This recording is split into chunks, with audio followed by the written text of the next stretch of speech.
Hi, I'm Kathleen Jasper, and today we're talking about the Praxis 2 Education of Young Children 5024. I have a brand new study guide for it. I'm really excited to go over this test with you today. Let's get started.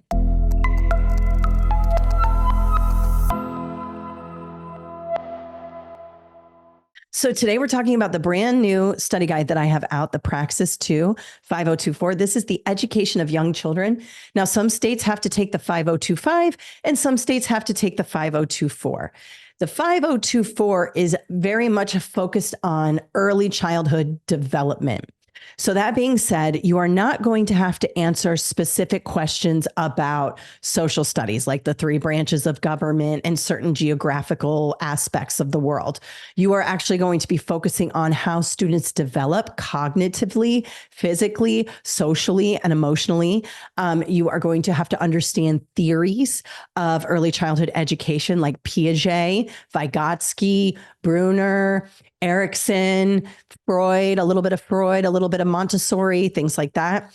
And you're going to have to put it all together in terms of how early learners develop and how they learn. And so that is the focus of this particular exam. Now, there are 5 content categories that are multiple choice or selected response.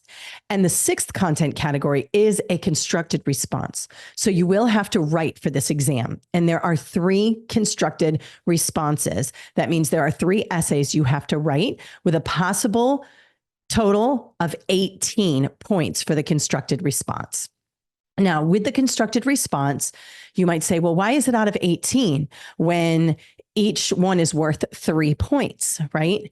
So each constructed response is worth 3 points, and you would think then it would be 9 points total for the constructed response, right?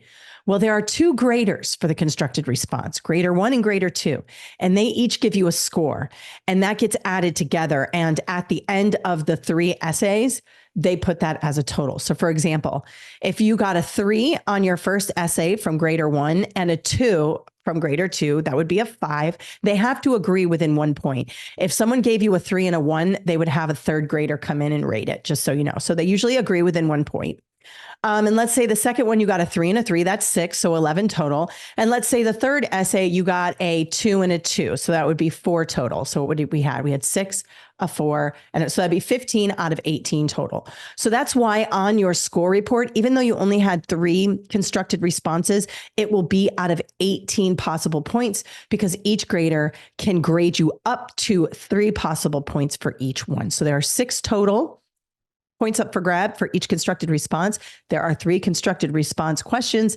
6 times 3 is 18. So remember that when you're looking at your score report. Now, the rest of them, the selected response, for all the other content categories, they're your typical multiple choice plus select all that apply. A couple of things I want to mention here that a lot of people ask us this question. When you get a question that says choose all, and they're like check marks that you toggle on the screen, meaning you're not just choosing one right answer, you might be choosing 2, 3, or 4, or even more than that. You have to get the entire item correct to get any points. Some people ask, well, do I get partial credit for getting some of them? No, you do not. In order to get that item correct, you have to get all of the correct answers toggled. Otherwise, you get the entire item wrong. The good news is that when you do get those correct, they're usually weighted heavier. So they are worth more points in the scale score spectrum. And so if you do get it right, you do get more points than you would for just choosing one, but you do have to get the entire item right in order to get the full points. You don't get any points if you get any of it wrong. Okay. So let's hop over to my new study guide so I can show you a little bit about the test in terms of its structure and some questions you might see on the exam. Right. So here is our brand new study guide, the 5024, and you can see that this is the digital version. So when you buy the digital version, it comes in a PDF. And if you have PDF Viewer on your computer, you can do a lot of things with this. You can, of course, highlight if you want. You can take your highlighter tool here and you can say, oh, this is important. I want to highlight that. You can add a comment if you want. Remember this for test, post. There are a lot of things you can do with different versions of Adobe Reader. Now, mine is the actual Adobe I pay for. There are also free versions where you don't have as many tools. But just remember, when you download this from our website after purchase, you do get the digital copy. Now, you can also buy the physical copy, which I showed in the beginning, the actual book, the orange book on Amazon that will come to your door. But all of our digital copies on our website come like this. And in the pages section, you can go over here. And our table of contents is linked always with our digital copy. So you can jump around. So for example, if you wanted to go straight to section 2, observation, documentation, and assessment, you can jump right to that section here. So you don't have to like keep scrolling and scrolling and scrolling. You can actually go to the pages that you need to go to. Let's go back up here to childhood development and learning. You can see that at the end of each section, we have practice questions. Let me zoom in so you can see that really quickly. And you can see there are 10 practice questions here, 10 for observation, documentation, and assessment, 10 for developmentally appropriate practices, 10 for professional, family, community, 10 for content and pedagogy. And then, of course, we have 3 constructed responses. This is the writing portion of the exam, and there are 3 there. So let's go to one of these practice test questions so I can show you what they might look like on the exam and how to work through some of these problems. All right, so this is number 2 in the 10 practice test questions at the end of section 1. So let's go ahead and have a look at this. So I always like to use my answer choices first because I like to look for good words and zero in on those and eliminate bad words, cross those off. That's thinking like a test maker. I always say, think like a test maker, not a test taker when taking this exam, and be strategic. So when you have a lot of scenario questions, and this test is full of scenario questions, I would start with the answer choices first. Let me show you how to do that. A, reward the most active participants with extra recess time. This sounds good. It's a reward, but remember, it's an extrinsic reward. And while in real life, extrinsic rewards work, on the exam, we're going to stay away from them, not all the time, but most of the time. So I'm not going to cross it off, but I'm not going to circle it. B, allow students to choose their own groups and activities. All right, autonomy is good. We want to give students some choice when it comes to how they'll show mastery of the standards and things like that. However, choosing their own groups and their own activities, these are early childhood kids. I mean, you can't even get adults to choose their own activities in their own groups. You know, it would take forever for adults if they don't have some sort of parameters. So I don't like B either. I don't hate it, but I don't love it. So I'm not going to circle that one either. C, assign specific roles to each student within the group based on their interests and strengths. Okay, this is a better version of B because you are actually guiding students. They're not choosing their own roles, but you're guiding them based on their interests and strengths. This has to do with self-efficacy, which is a big trend on this exam, and also autonomy, because we want to know that we can do something, that we are doing things that we like, that we're strong in. So I really like C. I'm going to circle it. D, reduce the length of group activities to maintain interest. Now, notice that A, B, C, and D are all things that could work. There's no like glaring bad answer, but C is a glaring good answer because of this interests and strengths here. All right. I'm going to further work backwards by just reading this question stem here. What is the best approach for Ms. Chen to take to increase student engagement during group activities? And notice it says best approach. A lot of people do this on the exam. They'll say, well, A, B, C, and D all look like good answers. You know, extra recess time would motivate them. Allowing them to choose their own activities might motivate them. Assigning roles based on strengths and interests motivates them. And, you know, reducing the length might motivate some.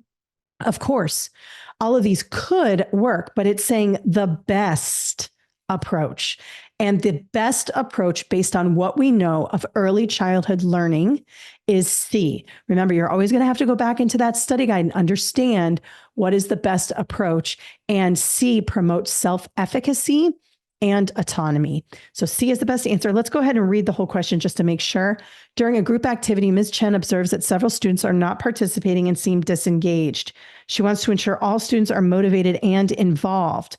So assigning roles gives them the involvement, and the interests and strengths gives them the motivation. So C has everything there. That is the correct answer. All right, so that's just a snippet, just one question in, I believe, over 150 questions on this in this book here, but I wanted you to get to know this particular test. Remember, it's all about childhood development, not necessarily specifics on content like social studies, science, math, and English language arts.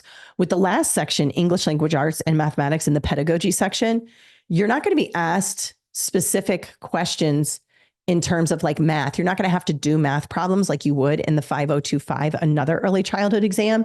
Instead, you're going to have to understand the process by which students acquire math skills. You're going to need to understand the progression, like where do they start in the concrete, right? Then they go into the representation, then they go into the abstract when it comes to math. So we want to make sure that we focus on that. And then with the English language arts portion and the reading portion of this exam, it focuses a lot on the foundational reading skills. So phonemic and phonological awareness, phonics, fluency, vocabulary, comprehension, the Fab Five of reading is going to be very, very important in that particular part of the exam. And remember, the pedagogy portion is 38 questions. So you're going to need to understand a lot about your English language arts skills, how students acquire those skills, and the mathematics skills progression. Very important there. And then, of course, you're going to have to write a robust and succinct. So you have to do two things. It has to meet all the criteria and be succinct enough that you meet the constructed response. Now, I cover all of this in the book. The link is in the description to learn more about that. And I really encourage you to check that out. You can also check more videos out on our YouTube channel. We have a lot of videos on the reading process, mathematics skills, childhood development, and all of that. So if you want to check those out first before buying the book, I highly recommend. And of course, this book is great. Just got it in the mail. It took me about one day from Amazon. Let me show you where to get the book if it's something you want to purchase. All right. So you just go to KathleenJasper.com. Very easy. Link is in the description below. And under study guides here, you can go into the early childhood education. Notice we now have 5025 and 5024. I should probably switch those, make them go in order. Sorry about that. When you click on 5024, you can see there is a description here and you can learn all about what's in it. And then, of course, if you buy it from us, you're getting a digital download. So as soon as you purchase, it goes to your email. Check your spam or promotions if you don't see it, but it goes to your email right away immediately. And if you have trouble, just email us. We'll help you. And then for the physical copy, you just click this Amazon link here and you can see it's brand new. So we don't have any reviews on it yet. You can grab that here. I got mine within 2 days. So that was really, really helpful. And yeah, you can get the physical copy just like a normal study guide that you can write in. One thing I will say is try not to buy used copies. They're not from me. They're actually from third-party sellers, and often they will have writing in them. So we will sometimes get emails that say, hey, I bought your study guide, but it had writing in it. And then when we probe a little further, we realize that the person bought a used copy. Well, if you buy a used copy, you're probably going to get one with a little bit of writing in it. So I would recommend just spending the extra $2 or $3 and getting the new copy via Prime. That ensures it's me that you're buying it from, and you're not going to get an issue with the book. And if there is an issue with the book, you can contact Amazon and they'll usually just send you a brand new book. If there's ever like a printing issue or anything like that, they're really good on that. If you try to buy from the third party, they normally will not do that for you because it's a third party seller. So just remember that when ordering from Amazon. All right. So thank you so much for tuning in today. Don't forget, we have a brand new publication for the 5024. I wish you luck on your teacher certification exams, and I hope you have a great day. Bye.